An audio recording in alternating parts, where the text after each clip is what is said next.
Well, good afternoon, friends. Here today in sunny South Florida. Yeah, we had some snow already. November 8th, 9th, had a little bit of snow. Anyway, that means I had to get my Jeep out. I usually park it. I don't drive it that much because I usually take the motorcycle. This happens to be a 2023 model. Wrangler. This will be the K series. The J is very similar. I don't think you can really distinguish them that easily. I think the latches for the hood have been redesigned, but you'll notice this little vent right there on the cowl, and it is functional. It appears like there gets to be some high pressure that gets built up along through the front end here, and you've got to figure a way to push the air out so there's not so much pressure up on the hood being forced open. Anyway, as you note, it's not an aerodynamic miracle, okay? It's kind of a squarish type of thing, but it's got its heritage all the way back to the World War II Jeeps, which is kind of cool, and it makes it fun to own. They have continued to improve the vehicle, bring it up to today's modern standards as far as safety and, you know, fuel injection and everything like that. It's got the 7-pillar grille, which some people say, hey, it represents 7 continents. This was the first vehicle the Jeep was to have driven on all 7 continents. That's pretty much a myth. I'll say it's probably not true, but we sure like it. Ford builds a similar vehicle. The Ford what is it? I can't remember right now. The Ford Bronco, which they had built for a while, and then they quit. They redesigned it, and it's so similar to the modern Jeep that you can tell it's just a copy of it. Jeeps kind of have a cult following to them. The Jeep Wave and all the unique little things that go along. Yeah, you get the little duck thing there, but there's all these small little parts of a Jeep that they leave on there for you to find. I think it's kind of fun. I'm not a car guy, I'll be honest. I'm a motorcycle guy. But I do really like the Jeep. Now this is a 2-door, so it's got a pretty short wheelbase, right? It doesn't ride that good. You're going to have a little more rugged off-terrain type suspension with it. And with that short wheelbase, it's a tough ride if the pavement is uneven, okay? So the longer wheelbase really rides a lot better, but they maintain the same engine and transmission, which we'll get into in just a minute here.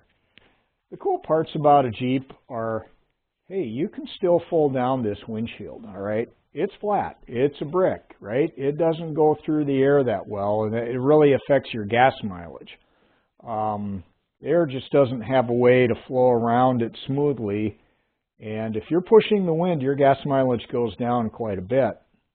But the cool part is you can fold this windshield down. See, there's a hinge there. Okay, that's the hinge for the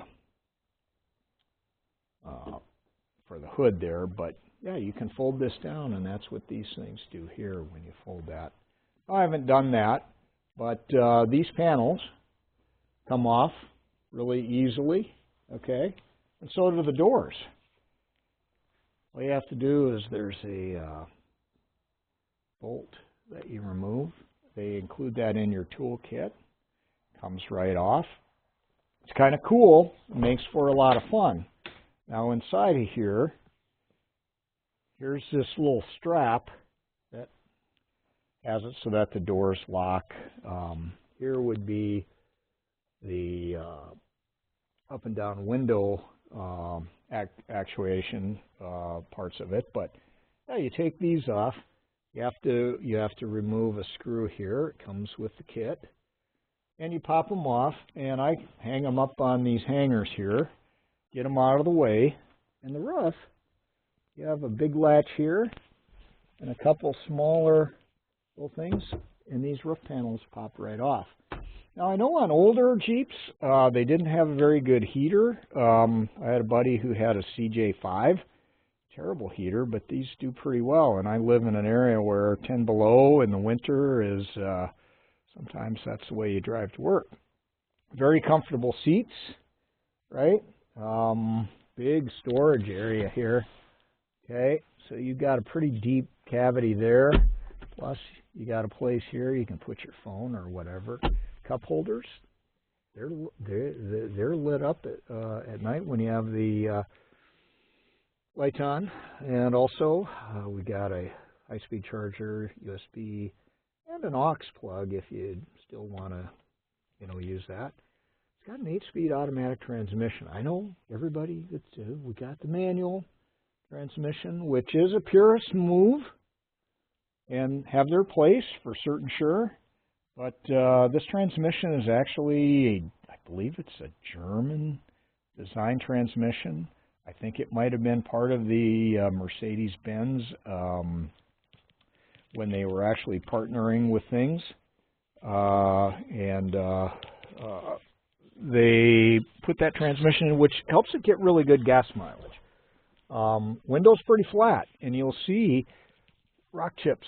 A lot of times you'll see a crack coming across here. It's because it's fairly vertical, and the rock pretty much gets stopped right away.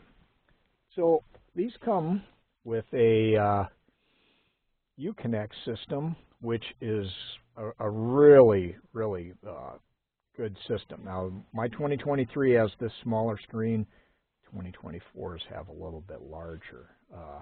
But anyway, they, it just really has a lot of easy-to-use features that you can do a lot of,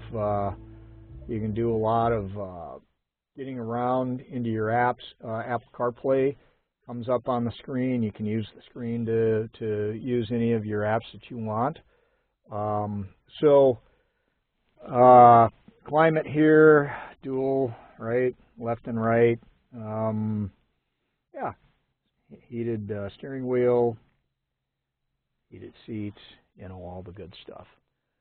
And I will say that the Jeep has, it's very intuitive and easy to use. Chrysler, or Stellantis, should I say, does a pretty good job with this.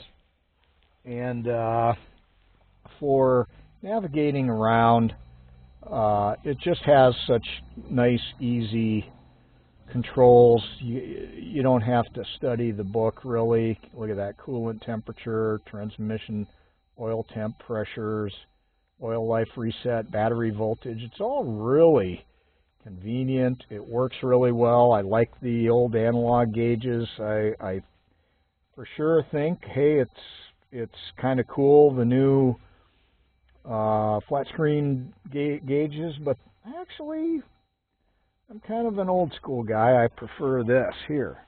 One thing I was going to show is it doesn't have drive lights, so I added these LED lights to the front there that come on anytime I have the ignition on. And they were about $50. I wired them in. You'll find kind of a funny thing is they still just use an old, these aren't LED lights. They are the old school filament type lighting. And, it's just kind of one of those things. And actually, these are filament too. They're not LED, right? But they did go LED for your mid lighting and stuff like that. So this whole top will come off, if you'd like. Not too bad of a deal. It's just kind of heavy, the glass. Got to kind of think of that, right? You open it up, and I carried dogs in the back here, so this doesn't really have a latch. It just kind of holds itself down. You'll see a full roll cage, right? Your speakers in there. And that has all that houses your airbags and all that, makes it safe for you. Underneath here, got a little, a little bit of a place to keep a few things. There's your toolkit that's included. And then underneath this panel, there's a jack. Here's where you keep your door hinges, right? And there's your roof. In case you'd like to remove that, there's just those screws there. They come right off. That's what kind of makes the vehicle fun. Now, this did come with a rear seat. It's comfortable. I think it's mainly, it might be that you can sit 3 across. Goes in pretty easily. It just, it's kind of a heavy unit, but it goes in, locks in.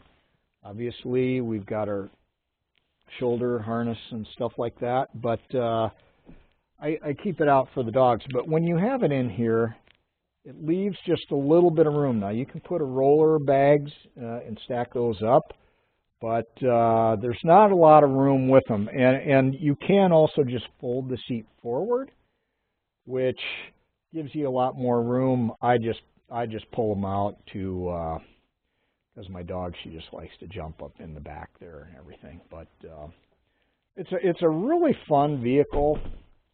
There we go. We close that. Swing this big heavy gate, and it latches there. Spare tire. Here's your backup cam located in there.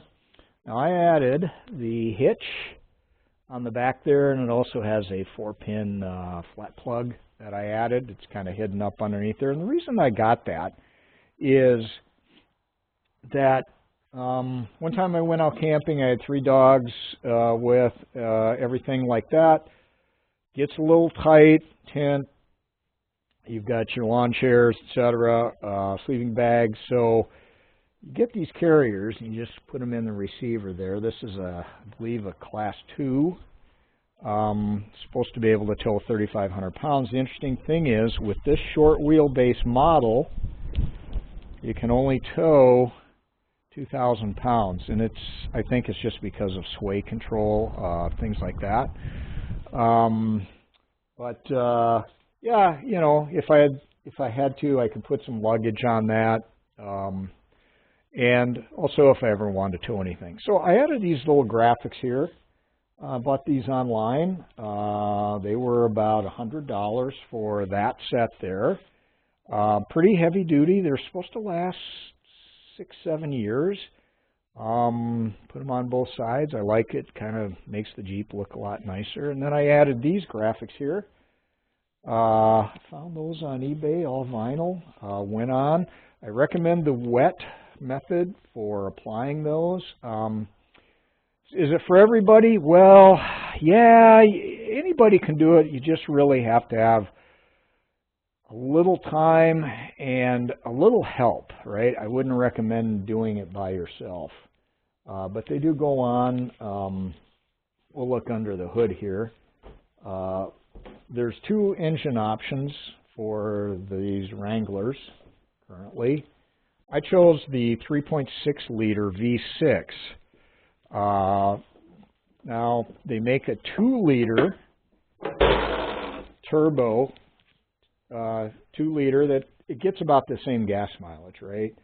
I went with the V6 because it doesn't have direct injection. My drives are pretty short in duration, and with direct injection, you can have your exhaust or is it your intake valve that you get a little carbon on, right? Whereby if you have the sequential port type of a fuel injection, keeps that valve clean and everything like that. For shorter drives,